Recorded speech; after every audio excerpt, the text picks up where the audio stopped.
Lee Kang-in, pemain terbaik Asia 2025. UFA selidiki Juventus soal finansial fair play. Dugaan suap Griezmann pada saat terancam kasus. Pickford perpanjang kontrak di Everton.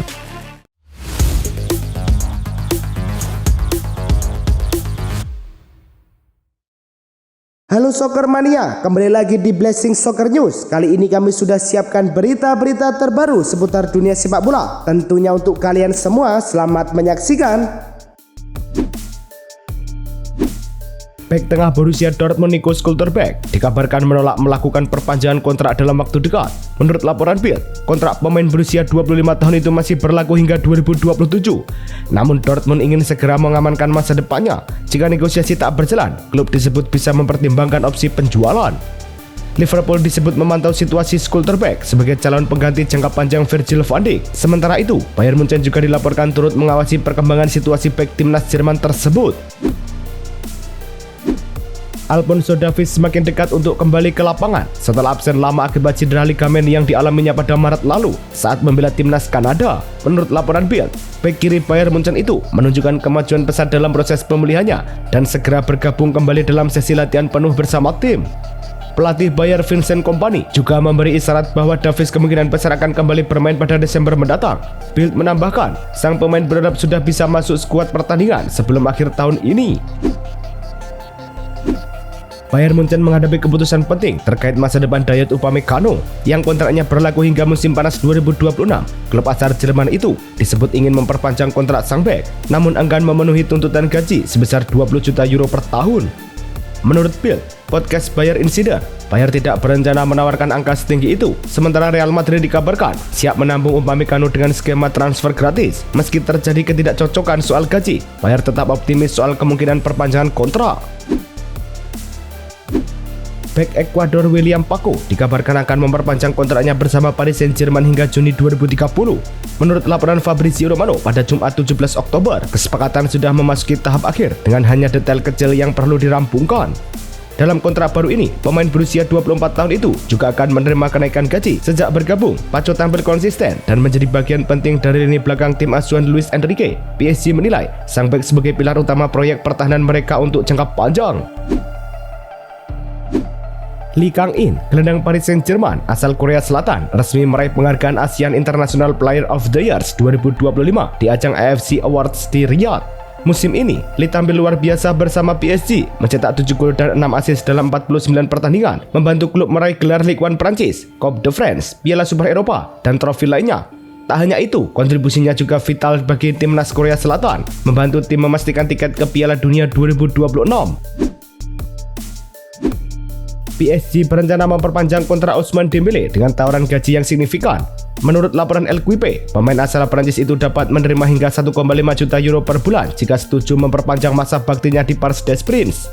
Performa impresif Dembélé termasuk dinobatkan sebagai pemain terbaik dunia pada 2022 September, semakin memperkuat posisi PSG dalam negosiasi. Namun, meski tawaran ini menggiurkan, gaji tersebut tetap jauh dari angka yang diterima oleh Kylian Mbappe, Neymar, atau Lionel Messi pada masa lalu.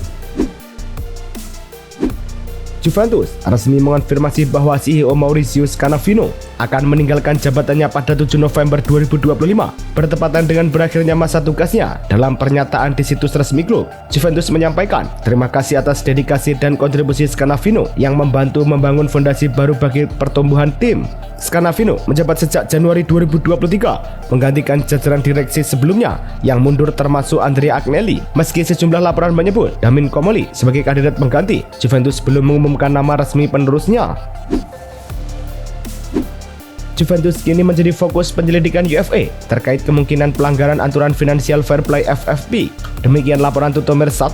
Klub asal Turin ini dilaporkan melampaui batas pengeluaran 30 juta euro dalam periode 3 tahun 2022 sampai 2025 yang tercatat dalam laporan keuangan resmi terbaru. Hasil investigasi dijadwalkan diumumkan pada musim semi 2026. Jika terbukti, Juventus bisa menghadapi sanksi finansial maupun pembatasan olahraga, termasuk larangan mendaftarkan pemain baru untuk kompetisi UFA. Inter Milan bersiap menghadapi laga Serie A penting melawan Roma di Stadio Olimpico Sabtu malam. Dalam sesi latihan di Appiano Gentile, pelatih Christian Cifu memutuskan untuk tidak memasukkan Marcus Thuram dalam skuad. Penyerang asal Prancis itu berlatih terpisah bersama Matteo Darmian dan Di Gennaro. Menurut laporan resmi klub, keputusan ini diambil agar Thuram bisa pulih sepenuhnya untuk laga tandang melawan Napoli. Belum dipastikan apakah ia bisa dipanggil lebih cepat untuk pertandingan kandang melawan Union Saint-Gilloise. Atalanta mendapat angin segar jelang pertandingan penting setelah Gianluca Scamacca, Giorgio Scalvini, Charles De Ketelaere, dan Nicolo Zalewski kembali berlatih penuh. Keempat pemain ini sempat menepi akibat cedera, dengan Scamacca dan Scalvini menjalani pemulihan pasca operasi lutut.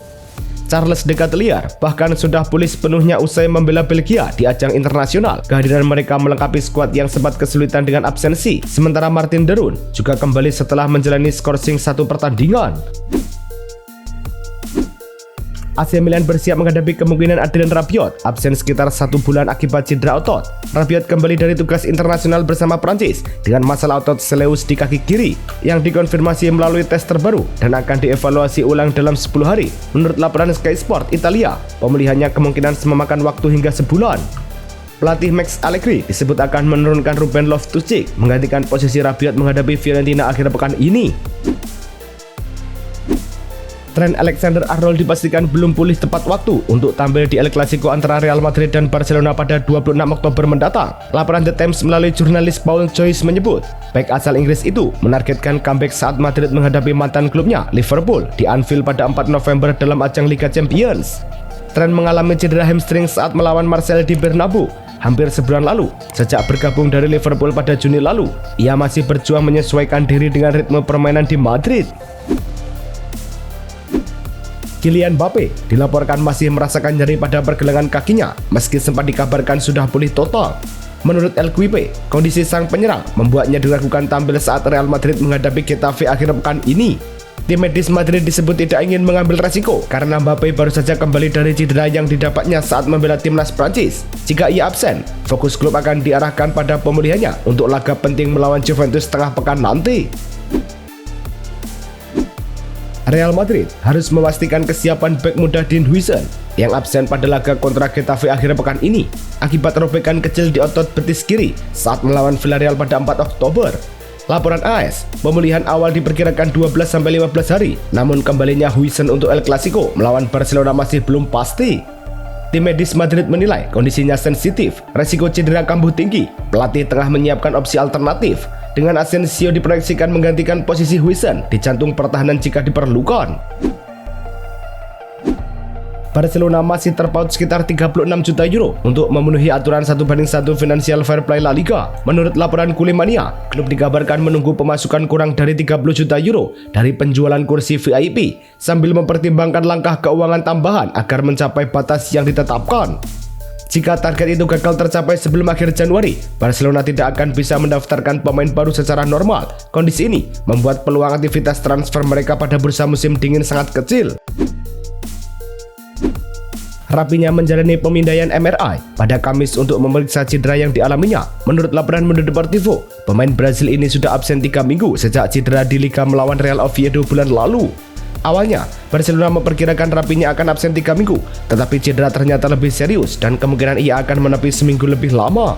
Meski begitu, ada indikasi positif bahwa Rapinya bisa kembali tampil di Liga Champions melawan Olympiakos dan siap dimainkan sejak menit pertama di El Clasico. Barcelona dikabarkan mulai mencari penyerang baru untuk menggantikan Robert Lewandowski yang kontraknya habis akhir musim ini. Menurut laporan Tuttosport yang dikutip Mundo Deportivo, nama Dusan Vlahovic muncul sebagai kandidat kuat. Penyerang asal Serbia itu dinilai cocok dengan gaya bermain Barcelona dan usianya yang baru 26 tahun. Dianggap ideal untuk generasi lini depan. Juventus disebut siap melepas Vlahovic dengan harga sekitar 30 juta euro. Sementara itu, Lewandowski yang kini berusia 37 tahun mulai sering terganggu cedera musim ini. Pengadilan di Spanyol menemukan dugaan penyelewengan dana dan akuntansi palsu terkait transfer Antoine Griezmann ke Barcelona pada 2019. Menurut laporan El Mundo, hakim menilai Barcelona membayar Atletico Madrid 15 juta euro untuk menghindari tuntutan hukum karena bernegosiasi dengan Griezmann saat ia masih terikat kontrak. Pembayaran itu disebut-sebut disamarkan sebagai perjanjian kerjasama pencarian bakat muda antara kedua klub. Transfer Griezmann senilai 120 juta euro itu terjadi di bawah persetujuan mantan Presiden Barca, Josep Maria Bartomeu. Mantan bek Barcelona Gerard Pique kembali menyinggung soal keberpihakan wasit di La Liga. Meski sudah pensiun 3 tahun lalu, dalam percakapan dengan Marcelo, Pique menilai wasit selalu menguntungkan Real Madrid. Setiap wasit La Liga sama saja, mereka semua fans Madrid, ujarnya seperti dikutip dari Marca. Pique menambahkan, detail kecil seperti lemparan ke dalam atau pelanggaran ringan kerap mempengaruhi hasil pertandingan, dan Madrid kerap diuntungkan. Pique mengaku dulu merayakan kekalahan Madrid sama antusiasnya dengan kemenangan Barcelona. Brighton resmi mengumumkan perpanjangan kontrak kiper Jason Steele hingga Juni 2027. Meski musim lalu hanya memulai 2 laga Premier League, Steele dinilai memiliki peran penting di ruang ganti dan menjaga standar tinggi tim, kata pelatih Brighton Fabian Hurstler, seperti dilaporkan situs resmi klub. Steele sendiri menyatakan kebanggaannya tetap bersama Brighton, berharap bisa menuntaskan 10 tahun di klub. Ia juga menyoroti ambisi tim untuk kembali tampil di kompetisi Eropa. Everton resmi perpanjang kontrak kiper utama mereka, Jordan Pickford, hingga 2029. Pengumuman itu disampaikan klub melalui laman resminya pada Jumat 17 Oktober. Dengan perpanjangan ini, Pickford berpotensi menghabiskan 12 tahun bersama The Toffees sejak didatangkan dari Sunderland pada 2017. Saya senang bisa memperpanjang masa bakti di klub yang sangat berarti bagi saya dan keluarga, ujar Pickford dalam pernyataan di situs resmi Everton. Hingga kini, penjaga gawang timnas Inggris itu telah mencatat 326 penampilan di semua kompetisi bersama Everton. Liverpool mendapatkan pemasukan tambahan dari penjualan mantan gelandang muda mereka, Bobby Clark, setelah menembus tim utama pada usia 17 tahun dan mencetak gol pertamanya di kompetisi Eropa. Clark dijual ke Red Bull Salzburg pada musim panas 2024 dengan nilai 10 juta pound sterling. Melalui klausul penjualan kembali, Liverpool berhak atas 17,5% dari transfer berikutnya. Kini, Celtic setuju memboyong Clark dengan biaya 6 juta pound sterling, yang berarti Liverpool akan menerima sekitar 1,05 juta pound sterling. Liverpool kemungkinan besar bisa mengandalkan Ryan Gravenberch saat menghadapi Manchester United akhir pekan ini. Gelandang asal Belanda itu sempat ditarik keluar pada menit ke-45 saat membela negaranya akibat disebut cedera hamstring ringan oleh pelatih Ronald Koeman. Namun, menurut jurnalis David Lynch, keputusan itu lebih bersifat pencegahan daripada masalah serius. Koeman menyadari Gravenberch bekerja keras untuk klub maupun negara, sehingga kesempatan untuk memberinya istirahat dianggap penting. Manuel Ugarte dikabarkan siap kembali ke starting line-up Manchester United saat menghadapi Liverpool di Premier League akhir pekan ini. Menurut laporan The Sun, gelandang asal Uruguay itu sudah berlatih penuh bersama tim utama di Carrington, sementara Casemiro masih belum bergabung setelah menjalani laga internasional bersama Brasil di Asia. Ugarte memang tidak dipanggil ke timnas Uruguay pada jeda internasional, sehingga kondisinya tetap bukar. Musim ini, pemain 24 tahun tersebut baru 3 kali tampil sebagai starter. Semuanya berakhir dengan kekalahan United. Negosiasi kontrak baru antara Manchester United dan Kobbie Mainoo dilaporkan mengalami kebuntuan. Menurut jurnalis Ben Jacobs melalui Goat Offside, pembicaraan antara kedua pihak berjalan lambat karena sang gelandang muda belum menjadi pilihan utama di bawah asuhan Ruben Amorim. Amorim disebut menantang Mainoo untuk memahami sistem permainan barunya sebelum mendapat menit bermain lebih banyak. Meski begitu, lulusan Akademi United itu tetap berlatih keras dan berharap bisa membuktikan diri. Jika situasi tidak berubah, Mainoo dikabarkan siap mempertimbangkan masa depannya. Pelatih Chelsea Enzo Maresca dilaporkan bergabung dengan agensi dari super agen Jorge Mendes. Menurut media Portugal Mais Football, Maresca kini menjadi klien Gesti Fute yang juga menaungi nama besar seperti Jose Mourinho. Belum ada indikasi bahwa keputusan ini akan memengaruhi masa depan Maresca di Stamford Bridge. Kontraknya bersama Chelsea masih berlaku 5 tahun dan saat ini sedang memasuki musim kedua. Media tersebut juga mencatat bahwa rumor-rumor terkait Juventus yang menginginkannya belum dibenarkan. The Football Association FA dikabarkan tengah menjajaki kemungkinan timnas Inggris menggelar pemusatan latihan di Inter Miami CF, klub milik David Beckham, menjelang Piala Dunia 2026 menurut laporan Sky Sport News. Diskusi saat ini berlangsung antara FA dan Beckham beserta tim manajernya untuk menuntaskan detail rencana. Pemusatan latihan di Amerika Serikat ini diharapkan memberi The Lions fasilitas latihan berkualitas dengan cuaca hangat, ideal sebagai persiapan menghadapi turnamen yang berlangsung 11 Juni sampai 19 Juli 2026. Cristiano Ronaldo kembali menduduki puncak daftar pesepak bola dengan bayaran tertinggi dunia versi Forbes tahun 2025. Kapten Al Nassr itu diperkirakan meraup pendapatan sekitar 280 juta dolar AS, sekitar 239 juta euro dari gaji dan kontrak komersial di Arab Saudi. Di posisi kedua ada Lionel Messi dengan 130 juta dolar AS dari kontrak bersama Inter Miami dan berbagai sponsor global. Karim Benzema Al Ittihad menempati urutan ketiga dengan 104 juta dolar AS, disusul Kylian Mbappe 95 juta dolar AS dan Erling Haaland 80 juta dolar AS.